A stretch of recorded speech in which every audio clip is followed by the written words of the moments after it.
What's going on, everybody, and welcome back to Comic Breakdown. Now in this video I'm really excited for because you guys know how much I really enjoyed the Iron Man Emma Frost relationship at the end of the Krakoan era. And in a way this kind of plays on that, but in a very, very unique way. Now this is part 8 of the X-Men Age of Revelation storyline. And if you haven't been keeping up with this story, please check out the playlist. It's going to get you caught up on everything happening here. But our story, it starts us off in New York City. The Age of Revelation is already in full effect. And the X-Virus, it really took its time getting to New York. As we sit at the Avengers mansion, we see a battle unfolding. We have Carmella, we have Phaser, we have Firestar, Emma Frost, Morrow, and of course War Machine and Iron Man. Now Carmella, Morrow, and Phaser, they're all the Zephyrs of Revelation. Think of them kind of like missionaries, but extreme. The most extreme missionaries that are here to really convert you. And they're gonna do it through force. So when War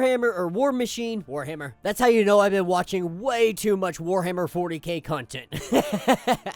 But we have War Machine and we have Iron Man showing up, and Iron Man, he reaches out to Emma, he's like, what the hell is going on? What's happening is that we have Revelation's people that are here to kidnap a mutant. They are here for Eris. Emma is trying to protect this young girl, and what's happening is that Revelation's sending out its people, and they're picking up mutant children anywhere they can. Now remember, the X-Virus, it has weird effects. On humans, it pretty much kills them and turns them into what Franklin Richards had turned into. If you have the X gene, it could activate your X-mutant power. But there are other side effects that can happen. Now with this young girl, we see her powers activate, and she straight up kills Carmella. Coming in like Toph from Avatar: The Last Airbender. She bends the rocks and we see a boulder sticking right out of Carmella's chest. But more than this, the tectonic plates begin to shift. An earthquake begins to happen. And at the same time, the X-Virus begins to affect Firestar. As she's using her abilities, she's not able to control her powers any longer. We see her begin to go nuclear. Had it not been for War Machine using cryo-dampening foam, she may have exploded and taken out the entire city block. But amidst all the chaos, all the smoke and ash, we have young Eris who's trying to find her way. And when Morrow comes up to try and kill her, Emma Frost jumps in the way. A split-second decision, one where she didn't even have the time to turn into diamond form. And in that moment, she heard Tony Stark. She heard the panic, the horror in his voice. And it really wasn't until this moment that she truly understood how Tony felt about her. Now, they had their fling during the Krakoan era that was kind of a marriage out of necessity. And both of them had feelings, but they pushed them to the side. They pretended that those feelings weren't actually there. It wasn't until this very moment that Emma Frost actually understood that it wasn't just puppy love, that it wasn't just a marriage out of convenience. Tony actually loved her, and in turn, she actually loved Tony. This is where we see Avengers Mansion fall underneath the earth. Eris's powers cause all of this to shift, and we see the mansion fall underground, and Emma Frost falls with it. In this moment, Emma Frost knows she's dead. Morrow killed her. Though Morrow would fall to her own death in all of this destruction, Emma knew the only way to survive: diamond form, turning diamond at the last moment. She knows that if she's able to shift back into her human flesh and blood, more than likely she's gonna die. So she knows this is the form that she must maintain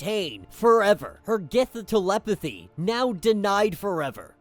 Now, Tony goes down here and he goes looking. The first thing that he finds is Morrow. Morrow simply laughing in his face. But he keeps digging, he keeps looking. He finds Eris, but he finds nothing else. His AI system, Boss, finds no scans of any life, though they wouldn't find anything because she's in diamond form. War Machine and Tony gotta get out of here, though. That if more of Revelation's people come, they won't be able to fight them off. Tony agrees, but he says that he's coming back, that he's going to keep looking. That's what picks us up in current day. We have Emma Frost returning to the site. It wasn't long ago that she had to crawl her way out of this place, inch by inch, digging her way out. And now she returns. After all of this time, she had surfaced all those years ago and she moving west. She tried to find any X-Men, but she found nothing. She found that she was alone. But then she saw the glyphs. The glyphs brought her all the way down here, down to what used to be the Avenger Mansion. But that symbol on the door, that is the Hellfire Club. So Emma Frost has got to wonder what the hell's going on here. This is when the rocks around her begin to rumble and they pin her in place. We have the arrival of Eris, now going by landslide. But Emma quickly breaks out of this and says that she's not here for small talk. She's here because she heard rumors that Iron Man might still be alive. This is where she hears the voice. That if it's true, if Iron Man is still alive, then he might be able to help repair her broken heart. Hearing his voice off in the corner, he tells her that he did return to this place needing a place to work somewhere that Revelation would never look. Because Iron Man has been looking for a cure, a way to get rid of the virus. And as he steps out of the shadows, we see that Iron Man, he's changed over the years. Because standing before you is no longer Tony Stark. What stands before you is the Iron King. And that will be the end of this issue. So let me know what you guys think down in the comments. Not a bad start to this little story. Now, most of us didn't really know what to think about this. Having the Iron and Frost storyline, we knew that it was going to have to do with Tony and Emma Frost. We just didn't know to what capacity. What we saw is a battle in front of Avengers Mansion. We saw Emma Frost fatally wounded to the point that she had to turn into diamond form and can never turn back. Crawling her way out of the depths of that destruction, something happened to Iron Man to where he didn't return. Something so drastic that Iron Man, he became a full freaking robot, assuming that his consciousness is now in this machine, which means we also have to assume that the X virus got hold of him and his body was no longer viable to use, much like we saw with Franklin Richards. Kind of ironic that the two of them end up at the end of times. One as hard as a diamond, as cold as a diamond. The other as tough as steel, and nothing but metal and wires. But these two long-lost lovers have finally caught up with one another, are finally back together, even though everything has been lost, everything's been destroyed, everything has been taken from them. Can the two of them in this post-apocalyptic wasteland, can they find a cure for the X virus? Save whatever is left of humanity, but maybe at the same time also rekindle a love that was snuffed out so many years ago. Let me know what you guys think. Let me know your thoughts. Let me know your theories. If you want to get caught up on everything that has been going on with this series, go ahead, check out the link in my description as well at the top of this video. It's going to get you caught up on everything that has been going on with the Age of Revelation storyline. Now, if you would like to support the channel, you can always do so by joining the channel membership. This is a lot like Patreon. It's got a bunch of different tiers, a bunch of different perks.